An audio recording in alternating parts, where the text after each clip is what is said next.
I'm John Strickland from JLS Consulting. Good to see a decent turnout for this topic here in Showcase Theatre. We're going to look today at the title, Tough Times Ahead for the Airline Industry, with a question. And I've spent all my working life in the airline industry, and it's nearly always tough times. So I think this is not anything new, but maybe it's more tough than it has been in the past. We've got about 45 minutes for this session. I hope there'll be an opportunity for you to ask some questions or challenge me as we go along. But there's a lot to talk about, and even since I prepared my slides for this, I've had to put some little post-it notes on my own version because so many things have changed even in the last 2 or 3 days. So let's see, what are we going to talk about? We're going to talk about profitability, often elusive for airlines, the type of challenges which airlines are facing at this moment in time, looking at airline fleets and orders, who are the key players in the region and what is going on their agendas.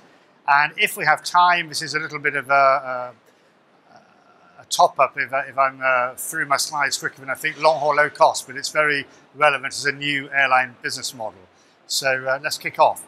Profitability. Well, IATA, who have a stand here, International Air Transport Association, review profitability in the industry, and they've talked about the last year, 2016, which was a good year broadly for airlines worldwide in terms of profitability, but it may have been the peak of the cycle. Airlines always have a delicate balance between how full they manage to get their aircraft and the price they sell their tickets at. The average yield is the measure of average price, and IATA has seen a falling trend in average fares, and certainly that is continuing into 2017. There's a lot of competition in many markets, and we see average fares going down because of that. Not only are fares going down, but in many cases costs have been rising, so it's the two variables going in the wrong direction. You would really want to see lower costs and higher average revenues when you're an airline operator. Load factors were very high. Load factor, for anybody who's not close to the industry jargon, load factors have been very high at more than 80% in the last year. That's a good usage of capacity, the number of seats filled on any flight. Having said that, IATA thinks they may show signs of slipping, and indeed when we look at 1 or 2 of the airlines today, I will mention exactly where we have seen that happen, that average load factors have fallen. And as costs have been rising for various reasons, different cost components, falling load factors, falling average revenues and rising costs is not a good combination in terms of profitability. It's very interesting to see as well that IATA has seen the last year as being air travel growing at its peak over a 20-year period. That's very, very positive news, but growth doesn't always mean long-term sustainability in the industry. So return on invested capital, which is a key measure for airlines, has been going down. Airlines may to some people look like sexy, exciting animals, but they're not known particularly for being very profitable beasts. And they're also not known for often being able to pay their long-term cost of capital. They can make a profit on the day-to-day activity, they can cover their running costs, but when it comes to paying the bills on buying new aircraft or renting new aircraft, they often don't have the means to do that. So rate of return on invested capital is an important measure. Oil prices, of course, are a big component of airline costs. Now, this has been a double-edged sword. I remember a couple of years ago, everyone was expecting oil prices to be going up and up and up. We got to that point when they were heading in the direction of $200 a barrel. Nobody saw at that time that oil would come crashing down in price to as low as less than $30 a barrel, which we had a little over a year ago. That's great for airlines in the one sense that fuel is a big component of costs. It historically has been maybe 20 or 30% of total cost. It's gone down in some cases to being about 20%. You would think that means that airlines would be riding on the crest of a wave and delivering big profits. But again, the challenge when there's overcapacity is that fuel prices go down. And what do the airlines do? They give it all back by cutting their prices to customers. So again, it's great for consumers, but instead of seeing better profits, the profits maybe stay the same or reduce.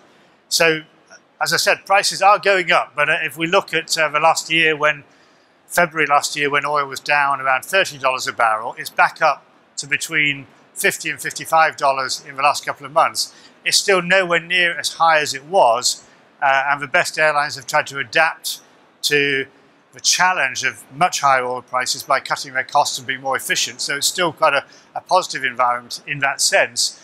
But not all airlines get the full benefit because oil is denominated in dollars. The dollar has been rising in currency value against many currencies around the world. And as fuel is denominated in dollars, that means for many airlines, the cost reduction has been as great as they otherwise would have seen if they're not American-based carriers who themselves are denominated in dollars. I mentioned about fuel prices going down and capacity going up, average fare levels going down, and that's been a big story in the last year for a number of airlines, seeing sharp reductions in average fares. If I think in my area of the world in Europe, we've seen, for example, some of the low-cost airlines like Ryanair talking about average fares going down by in the region of 15%. That's a big reduction. In their case, it's almost a deliberate thing. They're a very cost-efficient airline. They cut their fares as much as anything to stimulate new traffic and to put more pressure on their competitors. But not all airlines are in that strong financial position.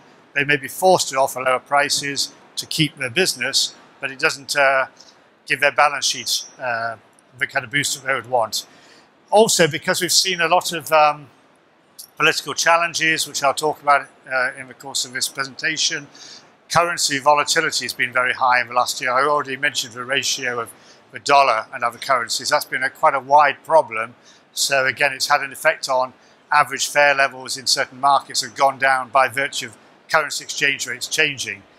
And I mentioned about oil prices falling. Well, there are two sides to that story. It's good for airlines in lower prices, but if we think in this part of the world, a number of airlines rely on oil companies traveling extensively, and historically when the oil industry has been in more financial good health because of high oil prices, those oil industry executives have tended to fly business class, which is far more profitable for the airlines with economy. So a number of airlines have seen that traffic drop away and they've lost a lot of high yield revenue. So their costs may be down on fuel, but their revenue's gone down as well. We'll come back to that point. So what other challenges have we seen? Well, security, sadly, it seems to be here to stay. We've seen so many incidents. I think even since I was at the ATM last year, we've seen, I think it was just before ATM last year, we had a terror attack at Brussels airport. After ATM, we had a terror attack at Ataturk airport in Istanbul. We've seen more recently attacks on tourists in Nice, in Paris, in Germany, in London. All sorts of things going on which have a big impact on airlines traffic. The impact that it has in terms of people being afraid to fly and travel varies by country, and therefore it varies by airline as well. But if we again think of airlines here, such as the big Gulf carriers who operate the large hubs, they've seen Asian traffic to Europe in many cases melting away. There's been a feeling in some Asian countries that the whole of Europe is a danger zone, so they don't want to go there, and many bookings were cancelled in the last year. It seems like things are improving a bit now, and it's just basically very unpredictable. We can't tell how this is going to be as a factor for the future, but it's not, sadly, it's not going to go away. And most recently, of course, we have the evolving situation with the laptop and computer on board ban by the new US government, which is particularly affecting airlines here in the Gulf. Even looking at in the newspapers on my flight out here yesterday, there's speculation about whether that ban may be extended. Now, not only is it inconvenient for customers flying out of a number of Gulf destinations to the US to not have their laptops, maybe and their iPads on board to do work, but because this ban is not applying to a number of other markets and routes, it may be that those customers switch to other airlines, and then the airlines here in the Gulf see an impact on their traffic. I'll talk about that more later on.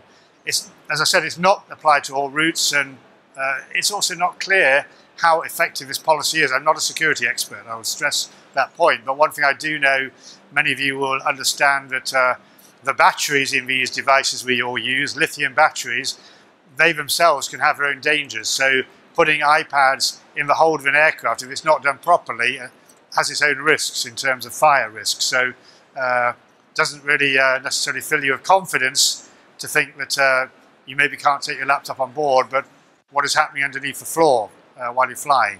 So this is a really big impact, this new policy. Well, many of you may know by my accent that I'm British, so I feel a bit uncomfortable to stand here and talk about Brexit because it's a topic which is very sensitive for many people's minds. But the UK voted last summer to leave the European Union.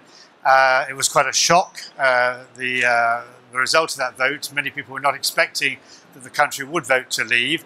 We're not here to talk about the whys and wherefores of that decision today, but it's had a big impact. Immediately, the pound fell in value against other currencies such as the euro and the dollar.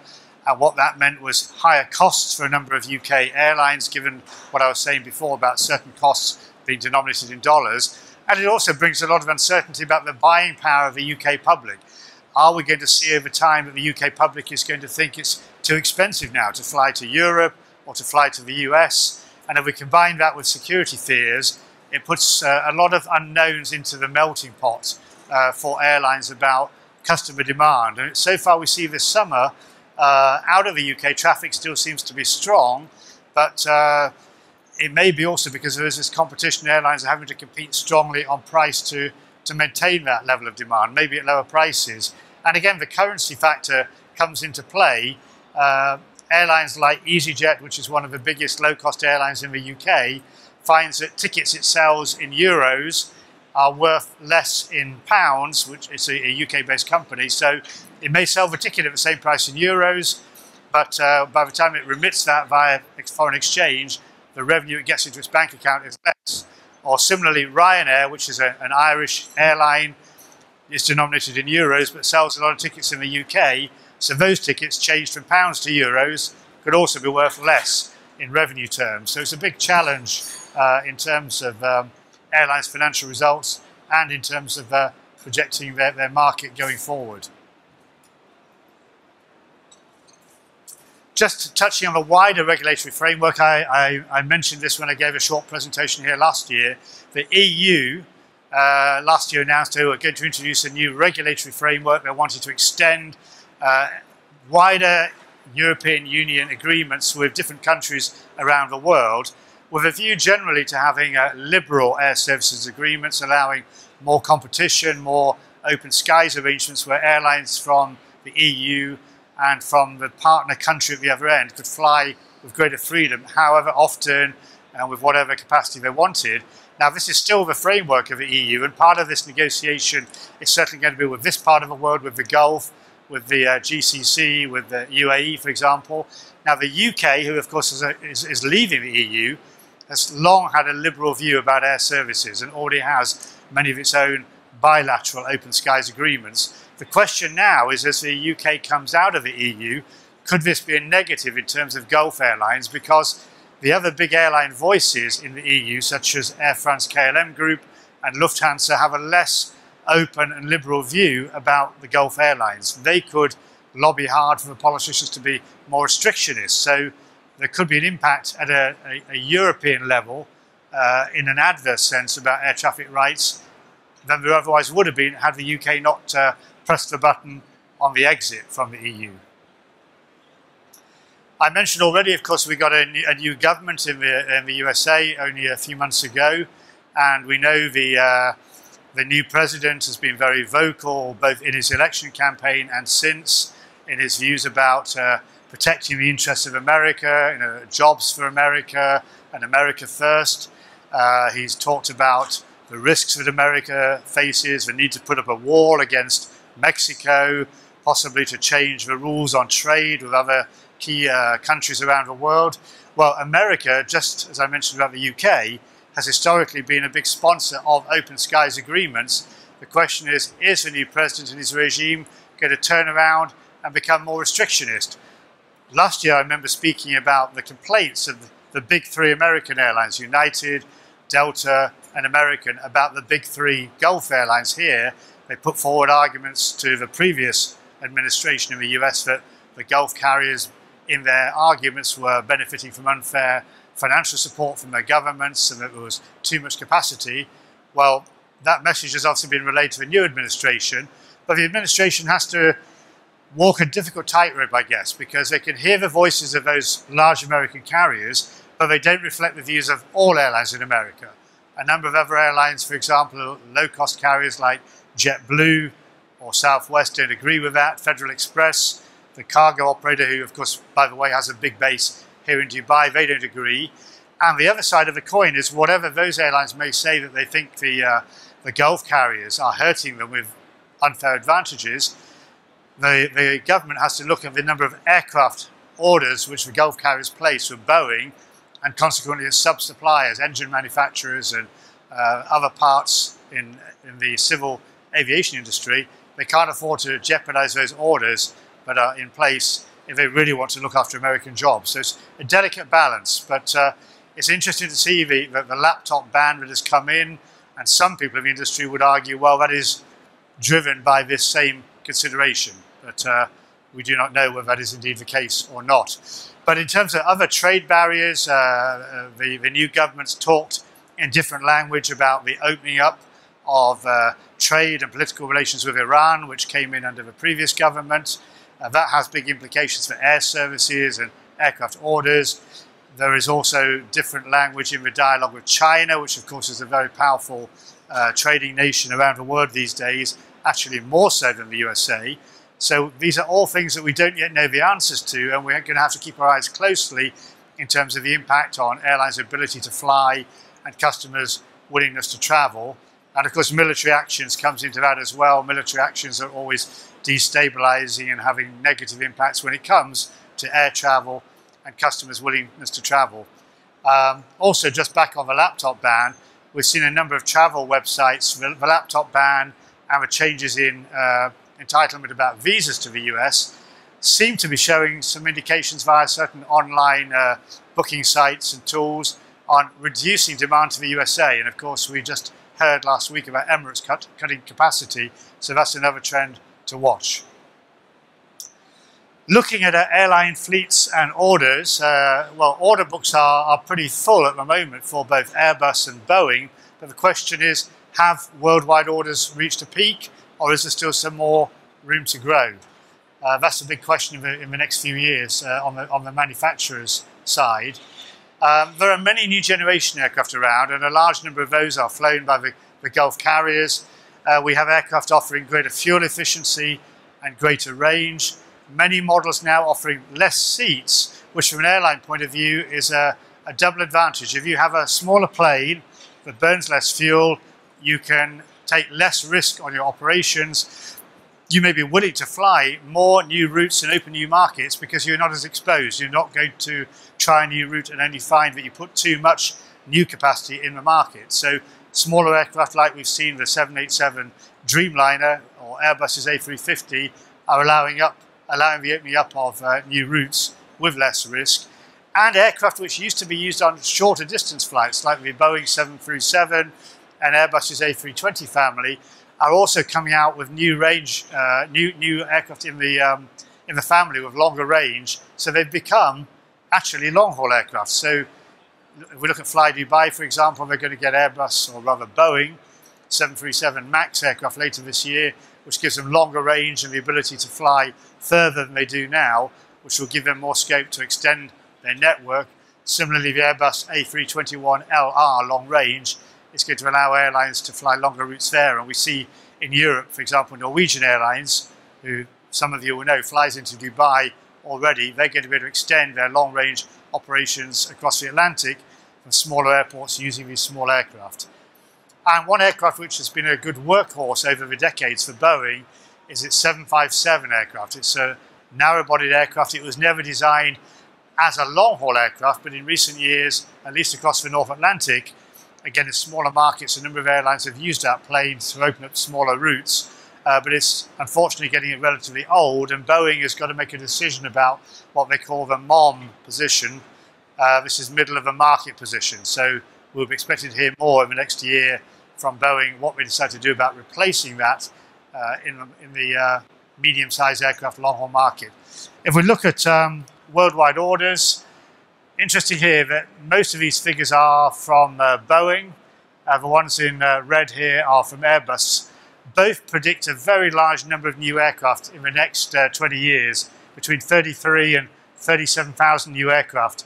Boeing includes 2,000 regional jets in their figures, which Airbus doesn't include. So actually they're quite similar on total amount.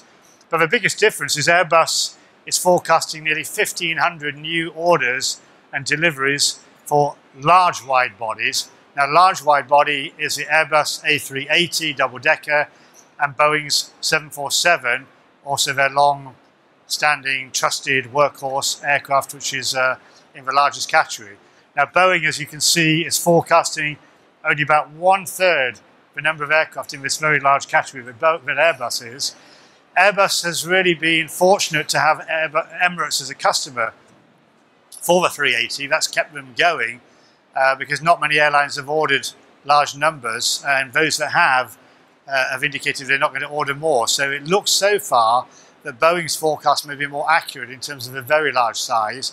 Airlines, if they want a big aircraft, but not quite so big, instead of going for a 4-engine plane, are tended to go for a 2-engine plane and picking the Boeing 777 or some of the larger versions of the Airbus A330.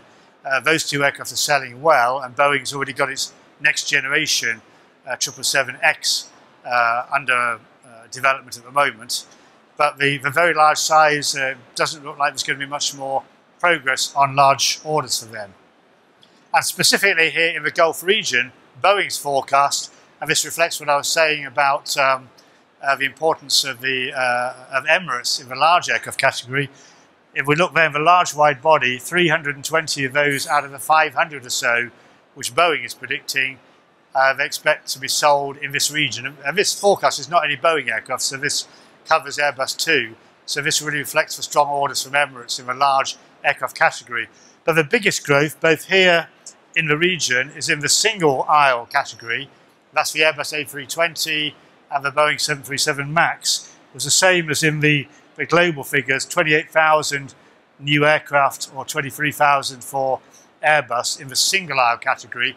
So these are the kind of aircraft, as I mentioned, that Fly Dubai is operating, the 737, or Air Arabia, FlyNAS and so on around the region on the shorter flights. That's the biggest growth, and that reflects particularly strong growth in the Asian market and the Indian market, for example. So looking at key players in this particular region, well, because we've got one of them there on the slide, Emirates. The big three, Emirates, Qatar and Etihad, all have fantastic hub airports in Dubai, Abu Dhabi and Doha, 24-hour, 24/7 hubs. They have superb connecting banks, they offer worldwide services, and geographically, of course, if we look at the growth markets of this century, they're well placed to exploit them. So if we think about challenges ahead, you would expect it all to be rosy for these big Gulf carriers. They've got modern aircraft, good quality products, good hub airports, buoyant demand. But I mentioned about some of the challenges already in terms of overcapacity. I mentioned about changes in regulatory environment from the US, possibly in Europe, especially with the UK leaving. So maybe it's not all as rosy as you would think, because these markets being smaller from the point of view of local population and point-to-point demand, Dubai, Abu Dhabi and Doha, need the connecting traffic to make their models work. I don't know if any of you, the interview I just did with the CEO of Saudia this morning, Jan Albrecht, but he was saying Saudia is in a different position. They have a very big home market to support their capacity. The big three Gulf carriers don't have that.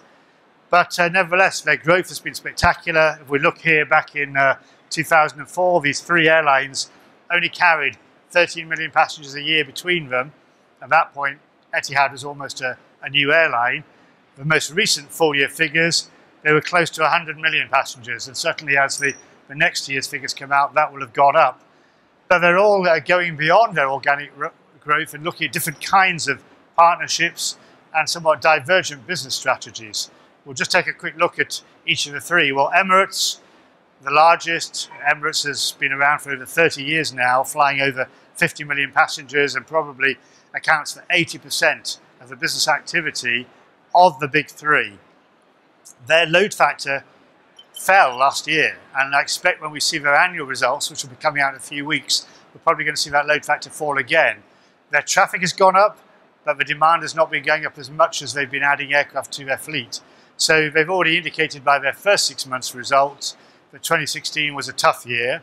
They saw more than a 75% drop in profitability for the first 6 months. And given some of the external factors that I've already talked about, like their exposure to the oil travel markets in terms of premium revenues, or the impact of the laptop ban, the fears of Asian travellers, all of that has been hitting Emirates in their business. They announced, of course, just last week, cutting back capacity to the USA. I met by pure chance Sir Tim Clark, the president of the airline, on my flight coming out yesterday, and he was confirming it really is a challenge, what they're seeing in the US market. The visa issue, the laptop ban is having a big hit, but he personally is very much a planner. They have a very strong commercial network team. It's not easy, but they know how to move capacity around. They're lucky enough in that sense to have a global network. They will put aircraft maybe into more eastbound markets, into Asia, and take them out of the US market to find something useful to do with the aircraft that come off the US. But they want to put those aircraft back when they see demand coming back. Interestingly enough, they're starting a new Europe-US service out of Athens. That's going to set the cat amongst the pigeons of a number of airlines who will complain that Emirates is taking someone else's business. But I've got no doubt from an airline point of view that service is going to succeed. They're also looking at their strategy in changing their view about the kind of aircraft they have. They've until recently had really mainly wide-bodied, large aircraft. They are the biggest customer for the Airbus A380, as I mentioned, but also for the Boeing 777. But Sir Tim has acknowledged they're now looking at the smaller aircraft, maybe the 787, Dreamliner, smaller wide body, but also smaller narrow body. They see the competitive environment changing, not only with more competition from Gulf carriers, but the rise of long-haul low cost, which I'm hoping to have time to touch on, and they're having to adapt to their business model accordingly. They're very focused on digital development, which is the way the world is going in terms of understanding what their customers want, moving more quickly as well in terms of responding to customer trends and looking at dynamic market opportunity. And they're also reviewing their long-standing product offer of a 2 or 3 class operation, first class, business class and economy. They're looking at the merits of putting in a premium economy, as we've seen done by many European operators and some Asian carriers too. Qatar Airways, they are still growing ambitiously. Akbar Al-Bakr, who is here today, I just met him before I came to do the session, still growing. He announced new routes for his airline on Monday, including one to my home market, the UK. They're going to open up Cardiff Airport in Wales. Contrary to what we're hearing about the US market, he's announced an additional US gateway to San Francisco next year. He operates all the latest aircraft, the A380, the 350 and the 787. But what Qatar has had is a lot of problems with the A320neo, the new engine option, which is supposed to be a more fuel-efficient version of the Airbus A320. But they've had big headaches with engines on that plane, to the point that, in fact, they have not taken delivery in Qatar Airways of the aircraft they were due to take from Airbus, and they've, in fact, switched allegiance and put orders into Boeing for their 737 MAX. This is often a problem with brand new aircraft. When there's new technology, it comes back and bites for those early operators. I mentioned the airline's ambition in its growth and how each airline has a different strategy. Emirates has tended to grow organically, hasn't gone out particularly to invest in other airlines. It does have a partnership with Qantas, small investment in Angolan Airlines, but Qatar has invested in a number of airlines, including the very strong European group IAG, which is a parent company of British Airways and Iberia. Qatar now owns 20% of that airline. They've invested in Latin America, LATAM, and they're talking about possible confirmation soon of stake holdings in Royal Air Maroc and Meridiana, an Italian airline. I think also the other day they indicated about investment in an Indian carrier too. So they're looking around for new opportunities. Etihad, the newest airline of the big three, flew over 18 million passengers last year, very respectable load factor of 79%. And although the European carriers outside of British Airways and IAG quite often are vocally against the Gulf carriers, it's interesting that they've done a code share with Air France, and they actually are going to extend that collaboration. They've also, interestingly, found a way of cooperating in a number of ways with Lufthansa. Lufthansa is perhaps the most uncomfortable and most vocal airline against the Gulf carriers in Europe. But there is a partnership in a number of areas in place now, but not particularly a big commercial partnership. And I know Lufthansa has quite a cautious view about how far they will go. But the airline's going through big changes. They have grown in some ways to make up for lost time by investing in other airlines, what their CEO has called an equity alliance. But they've invested in airlines which have given them quite a lot of headaches. Air Berlin, a big European short-haul airline, or predominantly short-haul airline, is losing hundreds of millions of euros, has had to find a deal with Lufthansa to divest of a lot of its aircraft because they can't make them profitable themselves. And Alitalia, which is already in the news this week and may well be in the news in the next 24, 48 hours, because Alitalia is an airline which I suppose you could say has had a number of near-death experiences. Several times over the years it's been close to death, and just whenever you thought the airline was going to die, it's risen like a phoenix from the ashes, but it's near death again, even though Etihad has invested substantially in that airline, and in order to survive it's having to cut its costs and improve productivity. But when the unions bought into the need to change their way of working, they got the workforce to vote on the recovery or survival plan, and they voted 90% against it just in this last week. So now the airline's in a crisis situation again. Maybe by the end of ATM we're going to get more news on what's happening there. But it's not good for Etihad. It gives them a lot of challenges to work with these equity partnerships. And the owners, of course, of Etihad have indicated that they will look, when the chief executive leaves this year, James Hogan, it may be a moment to review their approach as they announce the new CEO to a more cautious strategy in terms of equity development. Touching briefly on other carriers in the region, well, of course, another home carrier here is flydubai. They're still growing strongly, but they also have had their share of challenges. The market again has seen capacity growth. Average fares have come down. They lost traffic from some sources, for example, Russians traveling in and out of Dubai in the last couple of years. But I was talking with flydubai earlier, and they've indicated Russian traffic is coming back. That is positive.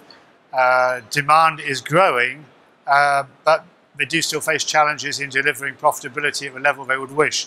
But they are getting the MAX, the 737 MAX aircraft later this year, which, as I indicated, gives them the ability to extend their network. So they already fly into a couple of European points, but the current 737 that they have now can't go too far into Europe. But I think we might see them in other European markets and perhaps further points in Asia with their low-cost business model. And Air Arabia, who takes a different approach to the low-cost market, operating out of several bases, including their home base just down the road in Sharjah. They have been profitable consistently over the last 12 years or so that they've been in business, but they too have seen their profits hit by falling yields, excess competition, and the challenge of fuel prices going down, but it just being fed back into lower prices. One interesting thing to watch with Air Arabia, and I haven't caught up whether Adel Ali said anything here at ATM, but at some point we should be expecting them to announce something about fleet renewal or expansion. They have an Airbus fleet, so I think the two big manufacturers will be courting Air Arabia right now to get some business out of them for new aircraft in the future. Saudia, who I interviewed the CEO this morning, is really coming out of the shadows, you could say. They're a mature airline with a long history, but with the arrival of a new CEO, I think they're becoming much more focused on competing with the big three Gulf carriers in long-haul markets in terms of the product quality. They're also adding new aircraft of a new type, such as a 787 Dreamliner. And they're also launching, as a part of the group, their own low-cost airline, Flyadeal. It'll be separately managed, which is probably a good idea because the management mentality, the business approach of a low-cost airline is very different to a full-service carrier like Saudia. So it would be good for them to have that as part of a group, but let it operate separately with its special approach. And of course, at the eastern end of the Gulf, Oman Air has been expanding with the new state-of-the-art 787 Dreamliners, started to build up its hub as the new airport infrastructure begins to come into play soon in Muscat, and also the launch of their own low-cost carrier, quite a small player at the moment, but it's only been born in the last few months, Salam Air, already flying into Dubai, and I'm sure we're going to see that grow too. I'll just give you a quick flavour of long-haul low-cost, because it's a model which we haven't yet seen flying, particularly into the Gulf region, but it is one which is growing around the world, and I think it will start to show its face here more in due course. Well, but long-haul low-cost is based on expanding demand in markets by offering low prices and more simple service, where customers generally pay for extras, anything from a meal to a bag to a premium seat. That's not included in the price. You have to pay extra. They are using the new generation aircraft, such as the 787 and the Airbus A350, to reduce their cost base by greater fuel efficiency. But the challenge of this kind of business model is it largely relies on point-to-point traffic. But point-to-point traffic doesn't always stay at the same healthy levels all year round. You maybe have to stimulate it by cutting prices beyond what you would wish, or maybe you have to feed that traffic either by running your own short-haul network, which actually one of the big players, AirAsia X does. AirAsia X is the Malaysian low-cost carrier. They have their partner AirAsia around their region, who feeds into the Kuala Lumpur hub. Norwegian in Europe feeds into its own long-haul low-cost operation in Scandinavia, and is looking to find partnerships with other low-cost carriers, possibly Ryanair in Europe, to feed customers onto their flights. But the model is not yet proven. It's proven from the point of view of passengers are willing to use these flights and take advantage of the low fares, but the level of profitability has not been established yet. AirAsia X has made significant losses until the last year, when it's just gone into the black, and Norwegian has also incurred losses until the last year, but the level of profitability isn't enough yet to give them a sustainable future. And as I mentioned in one of my early slides, the return on invested capital, they're not earning enough profit to pay for leasing and purchase of new aircraft, which is a fundamental necessity. I mentioned the importance of the new generation aircraft to the model, but there are airlines now who are coming in to compete who are not using the complete state-of-the-art aircraft. For example, in Europe, IAG Group, the parent that I mentioned of British Airways and Iberia, recently announced they're going to open up a low-cost long-haul airline in Barcelona called Level. And they're going to use two Airbus A330s, which are current generation aircraft. They are fuel efficient, but not as fuel efficient as the Dreamliner 787 or the A350. However, they're a lot cheaper to purchase or to lease, so that gives a big advantage in cost terms to this airline as part of the IAG group. And flying out of Barcelona, another airline that is in the family of IAG is a low-cost airline called Vueling, which has a big European network, so they can tick the box about getting feed traffic as well. But it's very interesting to watch how this model plays out. And Norwegian in Europe has got orders for potentially between 200 and 400 aircraft. It seems eye-wateringly challenging to place those aircraft. They've already announced that, as well as flying to the US from Europe, they're going to increase their reach into Asia. Norwegian's flown into Dubai with its short-haul arm for a number of years, but we should expect to see more Asian services from that airline. They announced London-Singapore is going to be added to the network. They announced that late last week. And they've said they'll open up a base in Latin America, in Argentina. So they're looking at global opportunities for this model. But as I said, the challenge of feed, seasonality challenges in certain markets, and the fact that it's going to be largely leisure-based, and leisure travellers are price-sensitive and can be poached or stolen by other businesses, still makes it a challenge to achieve a long-term success. I think I pretty well covered there the impact of these new aircraft. Even though the aircraft are smaller in these categories, the 737 and the A321, the unknown question with long-haul low cost is how many new small markets can be stimulated, and will they be big enough to even to fill these small aircraft if they're not fed by passengers from other points. The legacies, as I said, in Europe are fighting back. I've already talked about IAG creating this airline, Level. British Airways is putting about 50 more seats in their Boeing 777s, and out of London Gatwick, they've opened up some routes directly to compete with Norwegian. So they're not going to let the low-cost guys have it all to themselves. They're going to fight back. And if I ask the airline leaders, what do they think about low-cost long-haul, the leaders of airlines that are not long-haul low-cost, well, Sir Tim Clark's view is that it needs the right cost level to succeed. It needs a high-density aircraft. I mean, Sir Tim's view is probably you could get an Airbus A380 and put 700 or 800 seats in it and have very low delivery costs in terms of the running cost per seat. That could work. Michael O'Leary, the boss of Ryanair, probably the world's most successful low-cost airline, possibly the most successful airline of any kind in the world in terms of its profitability. He has a personal ambition to run a long-haul low-cost airline, but he believes the aircraft may be more efficient, but they're too expensive. He made a success of Ryanair by buying current generation Boeing 737s just after the 9/11 terror attack. At that time, Boeing saw many orders cancelled by airlines who were hit by the downturn that followed that terror attack.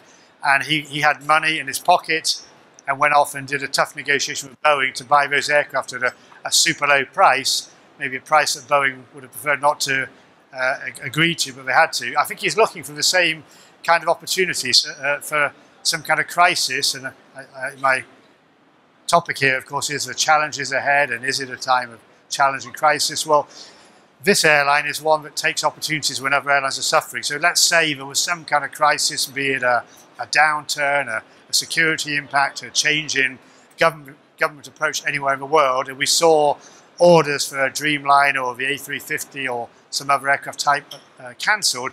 That's the moment I think Michael O'Leary from Ryanair would jump in, again with money in his pocket, and negotiate and haggle to get aircraft at a cheaper price. So let's see what happens there. And Willie Walsh, the boss of IAG, I mentioned he's already very shrewdly found ways that he can fight back with what he's doing at British Airways and at Level. So that is my official presentation done. We've got about 4 minutes left in the slot. So if anybody wants to challenge anything I've said or ask a question, please feel free. I've got a gentleman on the front. If you just wouldn't mind just introducing yourself to the rest of the audience. Thanks. Frank Kane from Arab News at Jeddah. John, there was speculation not so long ago about a possible merger between Emirates and Etihad.